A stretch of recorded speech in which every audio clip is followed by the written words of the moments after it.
Buenos días. Buenos días. La palabra de hoy se llama ningún profeta es acepto en su tierra. Así como ocurría a Jesús, que no creyeron en él ni aún por sus propias obras en su ciudad, así le sucede a muchos profetas que hoy tratan de llevar la palabra de salvación, y no solo le ocurre a ellos, sino que a pastores, a ministros, a evangelistas tienen ese gran problema, porque es suficiente que alguien sepa algún hecho de su pasado para que digan: tú fuiste tan pecador como lo fui yo. Pero el cambio de actitud hace que tú sigas al Señor y Él se pierda en las profundidades del abismo. En Lucas 4, 21, 24 dice: y Él comenzó a decirles: hoy se ha cumplido esta escritura delante de vosotros. Y todos daban buen testimonio de Él y estaban maravillados de las palabras de gracia que salían de su boca, y decían: ¿no es este el hijo de José? Él les dijo: sin duda que diréis este refrán: médico, cúrate a ti mismo. De tantas cosas que hemos oído que se han hecho en Capernaum, haz también en tu tierra. Y añadió: de cierto os digo que ningún profeta es acepto en su propia tierra. En Mateo 6, 4 dice: no hay profeta sin honra, sino en su propia tierra y entre sus parientes y en su propia casa. Jesús dijo esto porque sabía que sus hermanos de sangre dudaban de él, y el Señor no pudo realizar muchos milagros en esa ciudad. Dice la Biblia que cuando Jesús estaba en Nazaret, no muchos creían en él. Nazaret era la ciudad en la que se había creado. Allí todos se conocían y conocían a Jesús como el carpintero, el hijo del carpintero, y en ese lugar no pudo hacer muchos milagros porque la gente no creía que él era el hijo del Dios viviente. Fue difícil para Jesús estar en Nazaret, pero fue allí donde él entró en una sinagoga donde asistían los judíos todos los sábados a estudiar la palabra de Dios. A Jesús le dieron un rollo del Antiguo Testamento y él lo abrió en las profecías de Isaías. En Lucas 4, 18 al 20 dice: el Espíritu del Señor está sobre mí, por cuanto me ha ungido para dar las buenas nuevas a los pobres, para sanar a los quebrantados del corazón, para liberar a los cautivos, para dar vista a los ciegos y para pregonar el año agradable del Señor. Él se sentó y todos lo miraban. Entonces les dijo: hoy se ha cumplido esta promesa delante de vosotros. Y añadió, él les dijo: sin duda me diréis este refrán: médico, cúrate a ti mismo. De tantas cosas que hemos oído y se han hecho en Capernaum, haz también aquí en tu tierra. Y añadió: de cierto os digo que ningún profeta es acepto en su propia tierra. Y en verdad os digo que muchas viudas había en Israel en los días de Elías, cuando el cielo fue cerrado por 3 años y 6 meses y hubo una gran hambre en toda la tierra. Pero a ninguna de ellas fue enviado Elías, sino a una mujer viuda en Sarepta de Sidón, y muchos leprosos había en Israel en tiempo del profeta Eliseo, pero ninguno de ellos fue limpiado sino Naamán el sirio. El Señor dijo que no todos reciben lo que Él tiene para dar, no todos están dispuestos, no todos tienen el corazón abierto, algunos no saben reconocer cuáles son los milagros que necesitan que Jesús haga en sus propias vidas. Algunos saben que es Jesús que necesitan un milagro y saben que Jesús es el que puede hacer la obra milagrosa, porque a él no lo detendrá una enfermedad ni un problema familiar. Saben que a Jesús no lo va a detener un problema económico. Necesitamos que nuestra fe crezca y tener expectativas de grandes cosas de parte de Dios. A él lo conmueve la fe y el amor. Debemos creer que lo que necesitamos Dios lo va a suplir.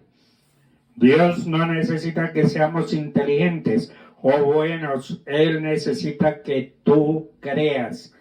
Para tener fe hay que dejar de lado la razón. Cuando somos más racionales, menos lugar le damos a la fe.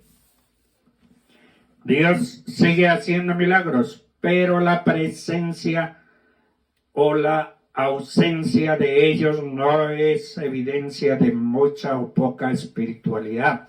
Dios es soberano sobre los milagros. Dios puede obrar un milagro en el momento, la forma y el lugar que Él quiera. El poder sobrenatural se manifiesta por medio del nuevo nacimiento, la conversión de los pecadores y las vidas transformadas de los creyentes. Esos beneficios son los que perduran para siempre, son beneficios eternos. Lo sobrenatural es la obra de Dios por la que nos hace más como Cristo, más compasivos, más mansos, más humildes, sinceros y sencillos y misericordiosos. Creer esto puede traer desánimo en creyentes que no pueden testificar del poder sobrenatural del que otros cuentan. Muchos han sido influenciados de una manera negativa, pensando que su fe es débil por no ver milagros. Si bien los milagros pueden autenticar a un mensajero, la predicación del Evangelio exige milagros. El poder de Dios está en su Evangelio. En Romanos 1:16 dice, porque no me avergüenzo del Evangelio, pues es el poder de Dios para la salvación de todo lo que Él cree. Dios en su soberanía decide demostrar su poder para despertar el asombro y el interés de los hombres. Los milagros daban legitimidad a la palabra de Dios que comunicó a su pueblo. No necesariamente, aunque muchos milagros fueron resultado de la fe de las personas, muchos otros en las Escrituras fueron hechos sin tomar en cuenta la fe de ellos. Los milagros fueron realizados ante una desafiante incredulidad, como un Egipto en el tiempo de Elías. En el Nuevo Testamento vemos que Jesús haciendo milagros frente a una completa incredulidad. El paralítico del estanque de Betesda recibió sanidad sin que creyera en Jesús, y el hijo de la viuda de Naín fue resucitado sin que se mencione la fe de los presentes.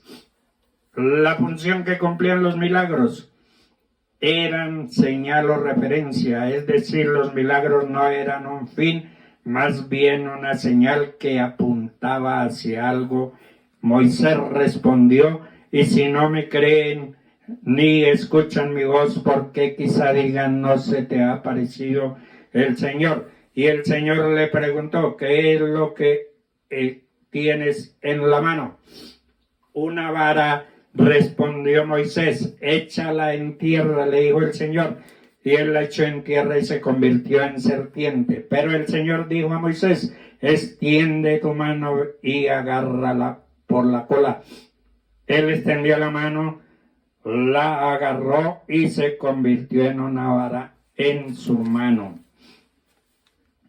El relato bíblico registra una incontable cantidad de milagros. La historia de Israel está revestida de manifestaciones sobrenaturales del poder divino. Sin embargo, debemos reconocer que el arado de milagros, no siempre que fue el mismo. 4 momentos en la historia de Israel en que hubo mayor concentración de milagros: el éxodo con Moisés, los tiempos de Elías y Eliseo, el ministerio terrenal de Jesús, la labor de los apóstoles, es decir, la mayor exhibición del poder divino en la historia de Israel estuvo relacionada con el tiempo de Moisés, Elías, Jesús y los apóstoles. Podemos decir que los periodos de actividad milagrosa coincidieron con la entrega de un mensaje.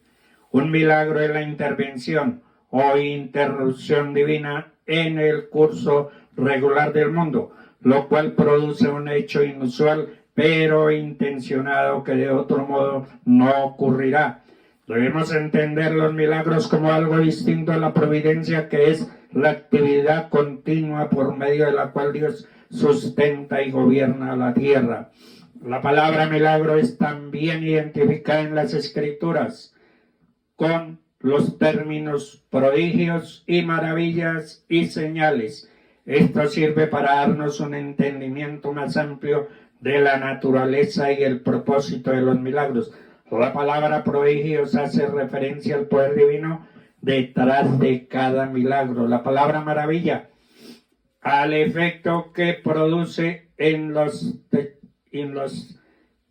testigos y la palabra de Dios. El profeta Elías se acercó y dijo en 1 Reyes 18:36 al 38: Oh Señor, Dios de Abraham, de Isaac y de Israel, que se sepa hoy que tú eres Dios de Israel, que yo soy tu siervo, que he hecho todas estas cosas por palabra tuya.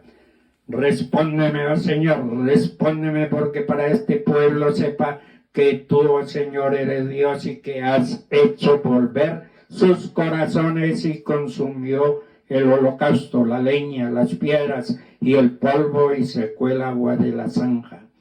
Dios testificó junto con ellos, tanto por señales como por prodigios y por diversos milagros y por dones repartidos del Espíritu Santo según su propia voluntad. Fue a Capernaum y echó fuera un demonio de un hombre y sanó la suegra de Pedro, que tenía una fiebre alta. Al ponerse el sol, todos los que tenían enfermos y diversas enfermedades los traían a él, poniendo las manos sobre cada uno de ellos y los sanaba. Jesucristo ministró en el poder del Espíritu Santo en cada milagro que ocurrió en su ministerio, desde convertir el agua en vino hasta limpiar a los 10 leprosos. Fue después de que el Espíritu Santo descendió sobre él en el río Jordán cuando comenzaron los milagros. El Señor Jesús dijo a sus discípulos, dice en Juan 14:17, los enviaré el Espíritu de verdad, al cual el mundo no puede recibir porque no lo ve ni le conoce, pero vosotros lo conocéis porque mora con vosotros y estará con vosotros. Dios les bendiga.